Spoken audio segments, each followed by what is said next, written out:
When I wake up in the morning, love, sunlight hurts my eyes, and something without warning, love, lies heavy on my mind.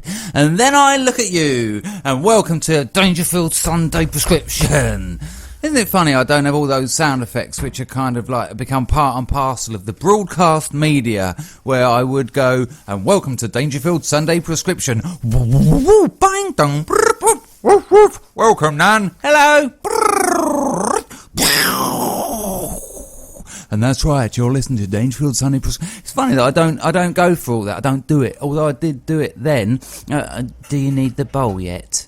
Do you need the bowl yet? And that is because I sent the lady out. I said, you out, get me a bowl. And she bought me one of those delicious, delightful bowls. At 43 years old. Hang on a moment.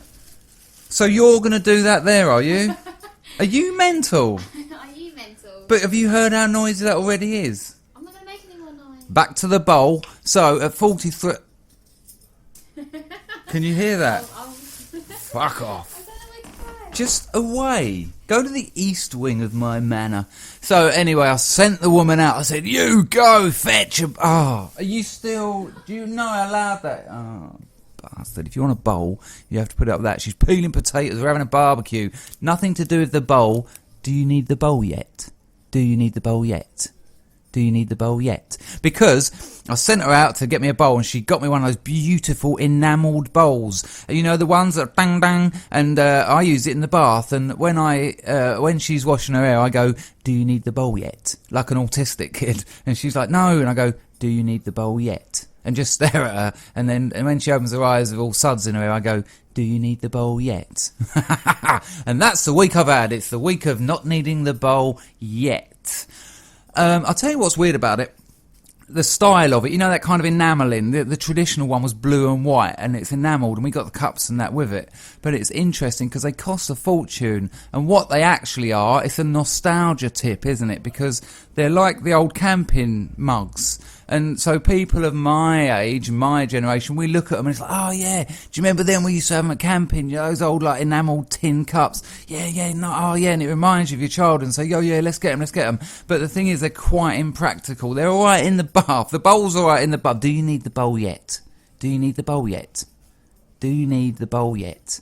Do you need the bowl yet? But the mugs are totally impractical because they're fucking red hot, and you pour your tea into it and it's too hot to hold, and if you manage to hold it by utilising some kind of tissue cloth system, it's too hot on the mouth. And do you need the mug yet? Do you need a mug? So they're quite ridiculous, quite expensive, and blatant nostalgia. I was thinking about nostalgia, and I thought how paedophilia is almost like nostalgia sex. I wasn't thinking about paedophilia, I was thinking around it as a concept. Do you need the concept yet? Do you need the concept yet? So the bowl is here, the bowl is in the house, and I spin it in the bath, and you put a little bit of water in it and spin it, and then you tap it with your finger and it goes... and you can tilt it slightly and it goes and then you sort of hit it with your knuckle. So if you're lost for something to do this week, get yourself a bowl, stick it in the water, stick it in the bath, put yourself in the bath with the bowl, say to your loved one, do you need the bowl yet? And then tap it, and you will have achieved as much out of your life as I've achieved with mine. So it's the start of the Premier League season. Those of you not interested in football, doesn't matter, because it's not actually about kicking a ball around, is it at all? No, it's about allegiances and pride and hope and expectation and investment of emotions. And it's been 3 months of the off season. Weirdly enough, Stan Collymore on Talk Sport yesterday, he runs like the whole radio station is a phone-in show, but he was asking people to ring up and talk about their experiences of the first day. I've just been shown a phallic potato, go away. And Stan Collymore, when people rung him up, he was saying, Happy New Season. Do you need the ludicrous comment yet? Do you need it yet, Stan? Honestly, what's that? They were like, "Oh, my name's Joe, I'm from Plymouth." And he was going, "Hey, happy new season, Joe." And they were like, "Thanks. Happy new season." What, new football season? Did we have happy new season Eve, where everyone was like, 10, 9, 8, 3, 2, 1, football. So I went up the Emirates today, went up the arse, UTA, up the arse. Do you need the speculum yet? Do you need the speculum? You know what? I had a friend and the doctors put a speculum into his bum because they thought he had the drugs in his bum, and they opened it up and the doctor went, "We have something here, sir." And all the police looked excited, and then the doctor said, "Oh, sorry, it's just compacted excreta." Ooh, they needed the bowl. Copper, do you need the bowl yet? So I went up the arse today, and it was all exciting, and I was on Twitter going, yes, if there's good buzz up the Arsenal, because the last 3 months or whatever off season has been lots of essentially professional hype. You know, everyone's buying and selling and everyone's talking, and because there's no football to watch, it's like, no, you know, we talked to B team brother of linesman Derek, and he said he thinks Arsenal were going to do well, and it's all like that. And honestly, I got kind of desperate watching stuff on YouTube. You know, starts off with your classic matches. Oh yeah, let's watch Arsenal Man U 2004. Yeah, let's do this. Oh, let's watch a documentary about Thierry Henry, because as much as I'd like to pretend Freud or Derrida or Marx were my heroes, it's really Thierry Henry. That's who I am. I've been interviewed and I look to Marx and Freud, you know, something to have such a, to be able to contribute to a field of analysis such as those gentlemen. No, just Thierry Henry, and I can't play football. So I'm watching all those things, and this is how bad it got. Only a week ago, I ended up watching the Arsenal team fly to Asia. They were doing some shitty show matches in Asia, and I watched them on the plane, and there was one bloke who plays for Arsenal who I don't even know, and he was rapping, and it was like 3 o'clock in the afternoon, and I am myself in my life as a person, and I'm just sitting there, sort of one half of my face almost having a stroke, and the other half watching this bloke going, yeah, Arsenal, we fly on the plane, we're gonna play football, I hope I don't get a sprain. And I just thought, this is who I am. So all this has been building up, and the hype, and all these people talking, and people have been tipping Arsenal. Well, I think they might be contenders. Well, this is the team Arsenal's been trying to, all this. Get up there, of course. We go a goal down, and the feeling is just unbelievable. I've said before on the podcast why I ever invested in the association soccer, I do not know. But, you know, before I went up there, I felt fine, and then halfway through my time there, I felt awful, and then they scored against us another time, kind of sealing the win, and I was like, oh, and I paid for that privilege. I pay a substantial amount of money to feel pretty shitty. I've said it before, there's no middle ground really. You go and watch your team play. If they win, you feel great. However, you kind of don't celebrate. You celebrate the time, you jump around and you sort of say yeah to the bloke next to you, and then you sort of turn away and hope he doesn't get eye contact with you again before the end of the match. And that's it. But afterwards, you kind of just forget it. You're like, yeah, we won. Yeah, what else have I got to do in my life? When you lose, though, it's like a damp blanket hanging over your shoulders for a couple of days. I can't watch Match of the Day tonight because dickhead Alan Shearer's going to go, yeah, told you. And those other fools will be telling me stuff that they didn't tell me, and so awful really. But then I got back into the arms of my love, and she said, come on, let's go out, let's look at a beautiful day. And I thought, you know, when I wake up in the morning, love. And it was nice, and we went down St James's Park, and I laid on my back until it hurt, and I've got a little bit of a suntan on the bits of my eyes where if I wasn't sick would have flesh filling them out. And so now I'm back, and we're having a barbecue. Footballing aside, of course, it's been the week of the mouse. That's right, the week of the mouse. Turned out my flat is riddled with mouse shit. I knew there were mice, but I forgot that they don't have a lavatory and they just shit there. It looks like a little bit of gold seal that you've rolled up between thumb and finger. And they're everywhere, and it was like, no! And they're in places I didn't think the mice went. I don't know why I thought that. I kind of just thought they hung around near the food, but they've done loads of little collections of plop in different places. And I've had traps. I got mouse traps, and I got the humane one. So humane, they do fuck all. They just feed them. That's how humane they are. They contribute to the well-being of the mouse. They go in them, they walk out with the food, and that's it. And then about an hour later, they click shut really delicately, going, oh, I hope there's no mice in here. Is there a mouse in here? I won't shut. Okay, you're far enough away. You're back with your family. I'll just gently shut the door so that when Chris comes along, he goes, oh, I've caught one, and lifts it up, and there's fuck all in there. So I've been humane, and then I've got my pellet gun, and it's beside my bed loaded, so that in the night when they come out, I can just take their head off. But the truth is I can't do it. I shot a sparrow when I was about 9, and I went in and I looked at my mum all white and gaunt, not because I shot the sparrow, because I was anemic, but extra white and extra gaunt because I shot the sparrow. And I remember saying to her, like on the verge of tears, pellet rifle in hand, I went, Mum, I just shot a sparrow, Mum, I just shot a sparrow. And I was really needed some help with dealing with the emotions that I took of death. And she went, where? And it was that real Mama Dangerfield, where? And I knew that I was in some sort of trouble that I'd never before known, and knew, that there was death, and I foresaw something awful, and I just went, well, it was standing on the gutter in Mrs. Morris's roof, and she went crack round my head. She went, you idiot! What if you'd have hit Mrs. Morris's window? All she was worried about that I might have shot the old lady's window through next door, and I was going, yeah, but all its feathers went up in like a little cloud, and I don't know if it's dead, maybe it's in the gutter. She goes, if you shoot that bloody gun at another bloody window bloody again, I'll bloody take the bloody thing off here. It's nothing but bloody trouble. And I was just left, this sort of murdering child, sort of looking at her, and you know when someone's having a go at you, but you switched off, and like I got tunnel vision, I could just see her mouth going, and I was just thinking, oh man, it's still up there, its little eyes and its little beak. Talking about little eyes and a little beak, and to slightly lighten up the death show that we've wandered into. Years ago, my friend had a budgie, and it was a nice little budgie, and when we used to go around there, I never knew its name. I didn't get that personal with it, and every time I went round there, I'd sort of put my finger in the cage and it would dart across to try and attack it, because it had become insane, because it's a winged creature and it had been put in a cage, and obviously it had gone insane, probably done it in the first hour, because it was born, and it probably thought, oh, I'm going to fly, and it opened its wings, and it just went bang into a metal cage, and then was given a little pot of food. That's all you're going to eat for the whole of your trapped life, budgie.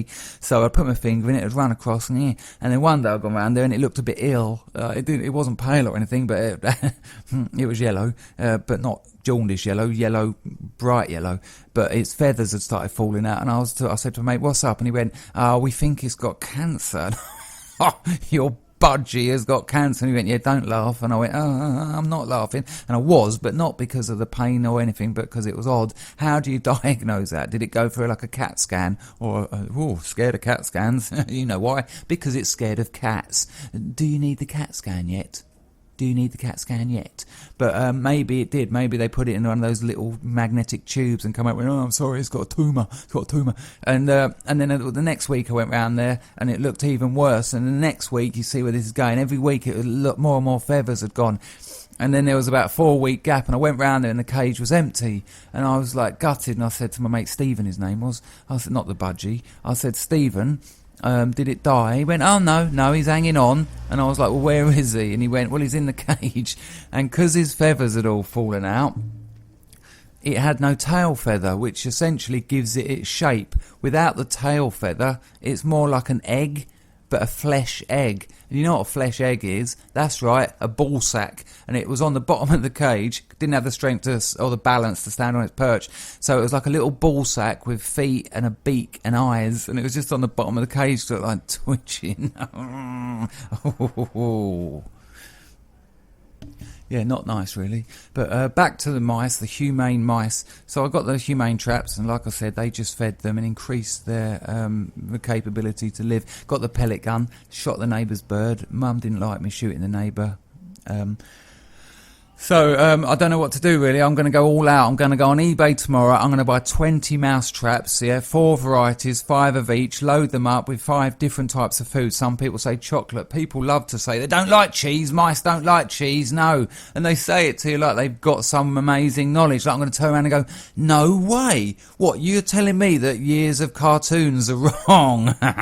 And they go, no, they don't like cheese. It burns their mouth. It burns their mouth. Come on. But so chocolate, apparently seeds are a good thing. There is also the adhesive trap I'm going to go for, which is basically, or even complex version of this story is much the same as me saying basically it's like a biscuit tin lid full of a glue that doesn't set. So the mouse comes along, sees the food, and then just goes, oh God, and it's all a bit sticky. But I don't want to kill them because once my mate had a mouse trap and, well, he had a few of them in his cellar. And it caught one once, but it caught it on its nose and it just smashed its snout. And it was in there like just shaking, and we fuck knows how long it had been there, shaking, starving, no water, with its little snout caught in this metal bar. And when we lifted the bar up to let it free, it just sort of stayed there, traumatised. How traumatic must that be to not even leave then? Just go, I've had enough. So yeah, the mouse attack. Downstairs in the restaurant, they've installed a noise-making thing. They actually have as well. I've been hearing it for days. It goes, ah. That's it. And apparently, the mice don't like it. They don't like it. Can you imagine them coming in with their little sort of briefcase and umbrella after a hard day at the mouse office, walking in, hi mice kids, I'm home, no, run, no, not at all. They're just going to go, oh, here we go, we've got to put up with that, almost like noisy neighbours of the mice world. I don't think that's going to work. So I am stuck. If anyone's got any advice on the mice, let me know. Don't tell me to get a cat. Don't want a house cat. If I could have a cat that could go out, I might even consider it, but not round here really. It'll end up on your plate in Chinatown. But everywhere I've ever lived in London has had some kind of infestation, either cockroaches, mice, my friends, and I mean my friends. I'll tell you what happened. I just finished my master's degree in Leeds, and I came down to London, and this video promo director he'd read a novel I'd published, only published it myself, but it done quite well, got some good reviews. I was only like 24, and he'd read some of it. He said, I want you to write me a screenplay. And he was living in a squat in Bethnal Green, and it was, I've mentioned it on the podcast, it was such a lovely house. But when he moved me in to write this screenplay, I sort of moved all my mates in, so that was a different infestation. But we had cockroaches, and with the cockroaches once, we gave them ketamine, and because when you open the door, we called them the scuttlers. When you used to open the kitchen door, you'd hear them go, and as soon as you turn the light on, nothing. If you went in there and quickly whacked the light on before made too much noise, you'd see them all darting off. Horrible things, not the little brown German ones, those big fucking, they're not from Germany, they're just called German cockroach, but those big black fuckers. So once I mixed up in a little syrup mix some ketamine and syrup, and it worked, because when you opened the door and turned the light on, they didn't go they didn't do anything. They just sort of walked around in circles, sort of dancing to gabba. So I was thinking of maybe doing something like that, mixing some kind of psychoactive, maybe bananas, if you know what I mean, with some kind of syrup mixture, and put it down and see if the mice like it. There is, of course, a more humane option. I might design a little mouse lavatory and just sort of, maybe make it nice, put some music there and a little bit of carpet, a picture of a famous mouse from history. I'm thinking Jerry, perhaps, or Danger, of course, or Minnie, not Mickey. Who can like that voice? What a cunt. But a nice little area where perhaps they might use the toilet, flush the plop away, and that would be fine. I once thought that about mosquitoes. I remember I was withdrawing in a room in Thailand, and I'd been there really awake, I don't know for sure, but certainly more than 5 days, maybe near 10. I'd had the odd hour of sort of comatose, sort of just pure lethargy, fatigue almost, but basically awake for a long time. And It was horrible.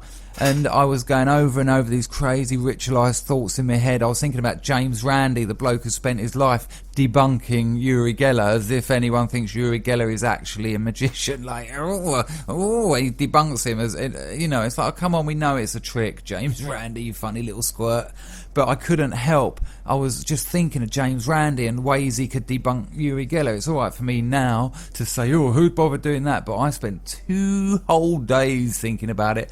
And then I had this crazy fixation with style mags. You know, style mags. There's a shop in Soho that just sells them. And on the cover, there's like bald women with a bit of blue paint under one eye and a heart stuck on their finger. And they're sort of just looking into the distance as if they're working out some kind of algorithm. And all that sort of really odd stuff. And I was just picturing style mags, and I couldn't stop, and it was driving me mad. And they were all stills as well. Just the next one, suddenly there was like 4 blokes wearing nothing but sort of like a men at work sign over one elbow, and all looking at the same direction. And then it would just click to another image of sort of like a woman with a shopping trolley, but a turtle for each shoe, and next, and this one, and I had to just go, it's just going to happen, go with it, don't try and fight it, because the more I tried to fight it, the more intense and aggressive the style mag images were. This is the kind of nightmare of withdrawing. People think it's the shakes or the shivers or the backache or the vomit or the puking or the nostalgia, but the real hell of withdrawing is the obsessive thoughts, and there's no escape. Although you need to sleep like never before, you would murder for sleep. You can't. The last thing you're going to get, and it's the thing you most want, and the obsessive thoughts over and over, and awful. And then I was getting mosquito bites everywhere, and I was thinking, this is insane. And I actually contemplated, I wouldn't now, I'm not suggesting this, much like the mouse toilet, I'm telling you this now as jest, but at the time I was seriously contemplating drawing a few cc's of fresh blood out of my body and squirting it into like a bottle top and putting it next to my bed, as if to say, look, if you want blood, you can have it there, there's a whole pot of it, you're not going to risk me going and slapping you, you can just sit there, drink as much as you want, come back, top up, I'll do your fresh one for the morning, and just leave me the fuck alone. But I didn't do it, but I considered it for some time, and there might be something there actually. That might be the best mosquito prevention kit ever, is just take a dead body around, or a living body, find someone, a homeless person or a mentally disabled person, and just sort of chain them up, much like you would a slave in the good old days, and then just carry them around with you with bare skin on, and you just keep an eye out, and just put them near you so that the mosquitoes bite them rather than you. They could be a professional bit person.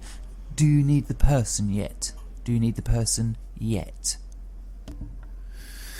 So that's about it. It's Edinburgh Festival time, of course, and I'm not there this year. I will be turning up in the last week, but all the comics are up there, and I see it all on Twitter and Facebook, and they're doing this and doing that, and it's a bit weird actually, because I look at it like, oh man, I really should have written a show and done it, and I feel like I'm missing out, and not just missing out on the experience of Edinburgh, but missing out on furthering my career, because it's proper shop window stuff. Edinburgh, you get a load of good reviews, people get to see you, people get to talk about you, and it can be a real boom. And I've had quite very successful Edinburghs. I don't come back thinking, I just done a load of gigs. I usually come back thinking, that was good. I've been talking to this people, so and so saw me, I got this review, I got this thing in the papers, on the radio, all that's nice stuff.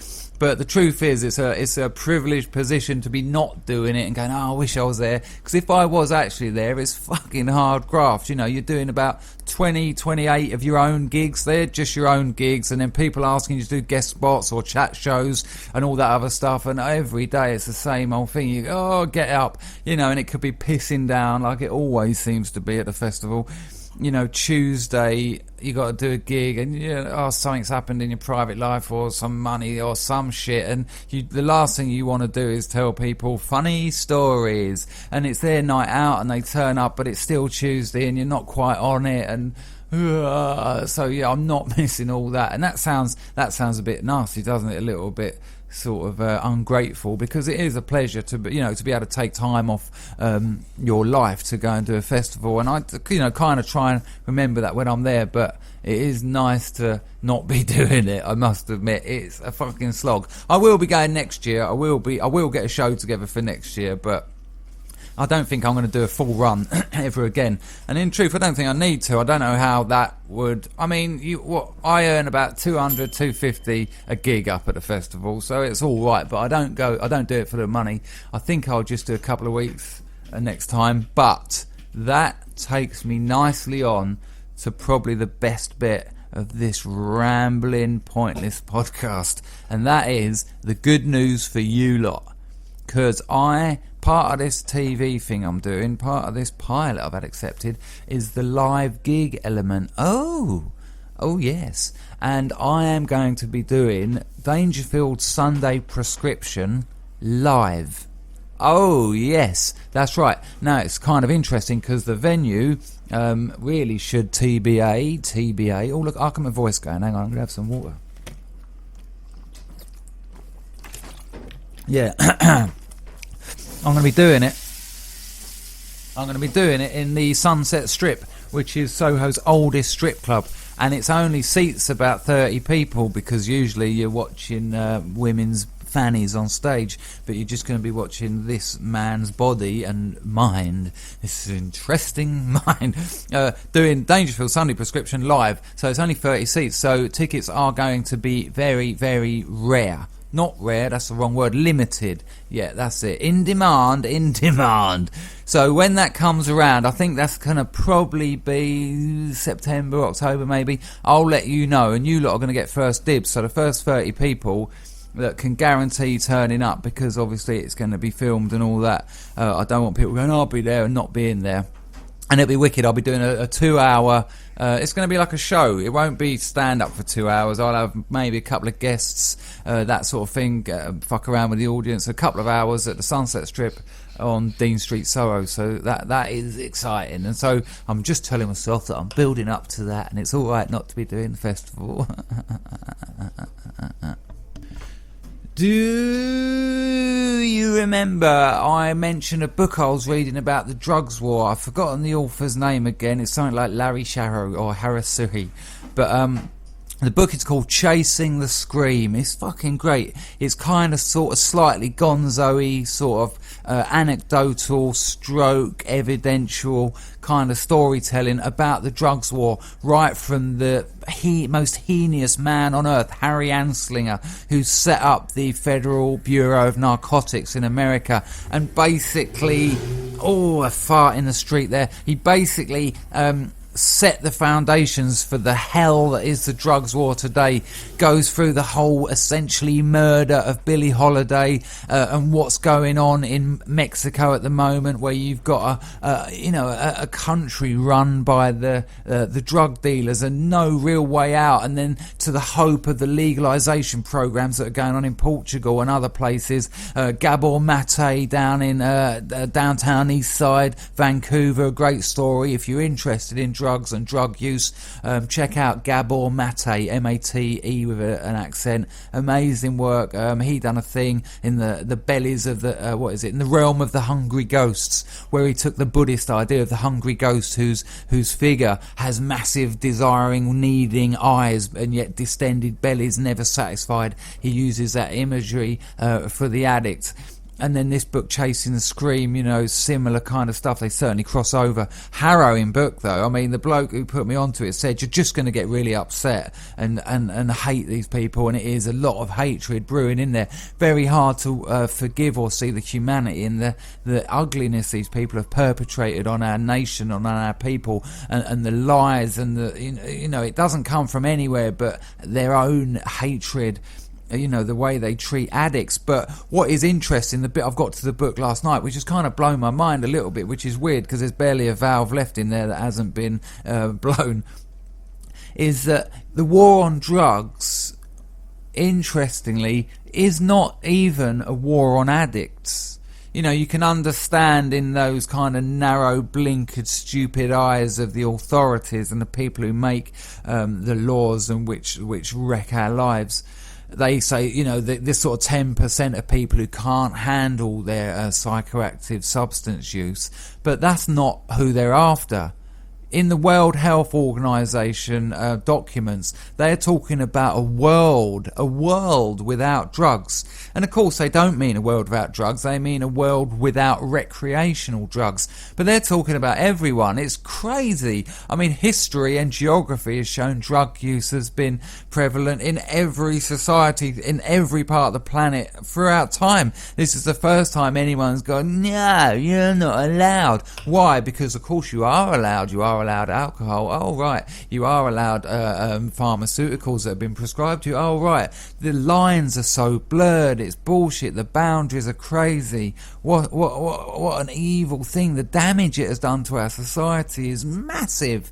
It is huge. I would put the put raw drugs. I like to cook my drugs, but if I must have them raw, I shall.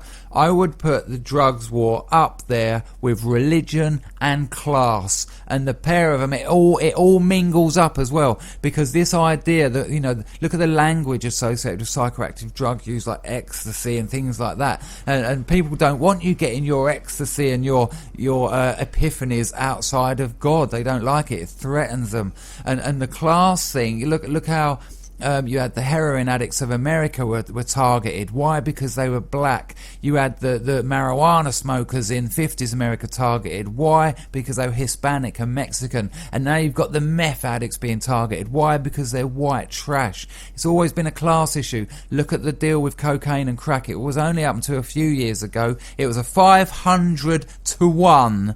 A 500 to 1 ratio. If you got caught with 500 grams of cocaine, you got the same penalties, the same punishment as 1 gram of cocaine.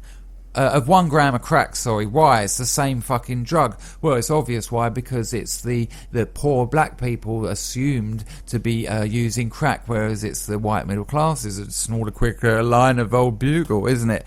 It's fucking ridiculous. Look into it. Look into that Chasing the Scream. It's fucking brilliant. Yes. Do you need the bowl yet? Do you need the bowl yet? Do you need the bowl yet?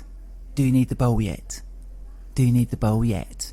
It's question time without Dimbleby or his old man. Tally Oliver says tits or arse. Well, I'd prefer the two together, obviously. Shelley Saunders, hello Shelley Saunders, I saw you today. I saw Shelley Saunders earlier today. She advised I do Bikram yoga. Thanks for that. She says, where do you draw the line, and do you use a pencil? If so, what is the graphite grade? If not, why not? Well, Shelley Saunders, I try not to draw the line. Other people draw lines, I'll step over them, if you know what I mean. If you know what I mean. Joe Hawks says, would you rather go on a flower arranging course or eat 10 ants? Flower arranging or eat 10 ants. I like the would you rathers. We might have to do a whole week of would you rathers. I think I'll do that for next week. If you want to ping me a question on Facebook this week, do a would you rather, okay? That's all I want. Everything else is getting ignored. So Joe Hawks wants to know, would I rather go on a flower arranging course or eat 10 ants? Joe Hawks, I'd like to go on a flower arranging course, but I just would actually like to. I think that would be great. I wouldn't want to do like a women's institute where, oh, look at the lovely peonies. Oh, I think that would look nice with some marigolds, dear. No, I'd like some kind of not experimental, don't get me wrong. I'm not trying to do avant-garde flower arranging where we put a dead man's elbow in and a pig's snout and call it destiny. I'd like to do one where just a bit more exciting, because flowers are beautiful, and yeah, I'd like to landscape gardening, and maybe eat the ants while I was there. Matthew Morrison says, hypothetically speaking, who do you think would win a fight to the death, Pol Pot or Adolf Hitler? Pol Pot. Pol Pot would go in with the old Cambodian death punch. Sharon Webb says, why is my husband such a cock? Well, because he's let you down time and time again, Sharon Webb. Anthony Perry is an insane old gangster. He's nuts. but we love him for it. And he's gone a bit mad with the questions, so I'll try and get through them politely so he doesn't cut my head off with a cheese wire, yet quickly so that the rest of you don't collapse with boredom. Anthony Perry says, have you ever measured your dick? And he spells that D-I-K-K. There you go, the sign of a true nutter who cannot spell dick but chooses to improvise with the Ku Klux Klan of penises. Have I ever measured my dick? I haven't. No, I actually haven't. No need to. All I know is I walk into a window, I break my nose. Anthony Perry then says, would you consider the possibility that fruits and muscle Marys rump women but real men shaft ladyboys? There's no punctuation there. Let's try again. Would you consider the possibility, comma, that fruits and muscle Marys... Right, here we go. Would you consider the possibility that fruits and muscle Marys rump women, but real men shaft ladyboys? Would I consider that possibility? Well, I suppose everything's possible. Anthony Perry then says, do you believe Thai ladyboys have a heightened sense of femininity? Well, certainly more than your average bloke, I suppose. Tony Perry then says, could a genius invent non-addictive heroin? I think it'd lose all attraction, wouldn't it, Tony? Incidentally, heroin was invented because they were trying to make an analogue of morphine that wasn't addictive, and they thought they had. They released it as that. It was like morphine without the addictive quality. Fucked up then. Anthony Perry then asks, do you use Johnny's? But weirdly, he's written Johnny's as in owned by John. I don't use Johnny's. I don't use anything of Johnny's. Anthony Perry then asks, do Americans use 80% of the world's codeine? I feel like you might be telling me that there. Tally Oliver says, who's Anthony Perry? Already answered that one. Anthony Perry asks, how many sides are there to the truth? Well, interesting there, Tony Perry. There's your side, there's my side, and that's it. Curveball for you. Anthony Perry asks, have you ever gone a period in your life believing you were a stud? That time hasn't ended, Tony P. Tony P. Anthony Perry asks, no more questions next week from you, Tony. Anthony Perry says, do you believe Lord Sewell should feel ashamed of enjoying a line of coke with two hookers? I think he should feel ashamed that he didn't crack out the whole gram, Tony. Tally Oliver says, again, who is that? No, she didn't. Carrie Louise Althorpe says, Tampax or towels? Well, Carrie Louise Althorpe, you've made the classic mistake of confusing a brand with an item, haven't you? Because Tampax is a brand name, towels are an item. So, in answer to your questions, I don't bleed for my penis. Richard Griffiths says, are Liverpool's title chances over because of the injuries to Sturridge and Cilla Black? I saw a wicked image on the internet. It was Cilla Black at the blind date stage, and it had the dividing wall. You know, that used to go back when the blind date was, exposed or whatever. What's the word? You've just said it. So Cilla Black standing one side and the Grim Reaper was standing on the other side. Tally Oliver says, what's your weapon of choice? Humour! Emma Goodrich says, I've heard the full-on 70s Bush is back. Pros and cons? I'm not having that. I don't like it. Don't like it. It's like my mate said a hairy fanny looks like Karl Marx crawling out of a bucket of prawns. Something like that. I think I made it better, to be honest with you. Carrie Louise Althorpe comes in with a second question, which is still far, far away from Anthony Perry's a tsunami of nonsense. Saves time. A case of crabs. Not a question, Carrie. Dave Horton says, why is my dog bigger than this horse? You can't see the picture of a horse, but it's not that big. Carrie Louise Althorpe again. Why am I commenting on something that will be ignored? Prove that wrong. Ollie Raisin says, how? Don't know. Andrew Thomas says, did you used to watch Minder? R.I.P. Arthur Daly. I did used to watch Minder. I loved it. I could be so good. Sing along. Now go and sing along. I could be so good to you. I'm gonna help ya. Love you like you want me to. I'll do anything for you. I'll be so good for you. Bow, bow, now. And then he shuts the boot of the old Jag, doesn't he? Down, down, down. And then it would cut to the boozer. What was the boozer called? That's it. You said it. And it'd go, hello, Dave. And Dave would go, hello, Arthur. You want a scotch? Yeah. And then old Terry McCann would come in. Who's that geezer on the door?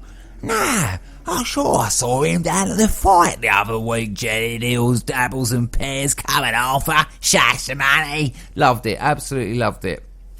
Chip Summers, hello Chip, says, what happened to socialism? A poignant question. Did any of you read Jonathan Jones' article in The Guardian? What a pile of cack. Have you ever read so much anti-communist propaganda in your fucking life? The whole article was Marxism existed, communism existed, the soup in the Soviet Union was shit. He's an arsehole. The Guardian, you continually let yourself down, but that was a new low. Awful. What happened to socialism? Capitalism made it shit. I mean, the idea that everyone is equal, that we all own an equal stake in the means of the mode of production, and the wealth is distributed fairly, that we are not alienated from our labour, that we are not alienated from our lives, a beautiful thing. The most amazing economic system ever put forward, and one of the few, you can count them on 2 fingers. What happened to it? It didn't look good to the rich capitalists, so they fucked it. They screwed it. There's so much contradiction there.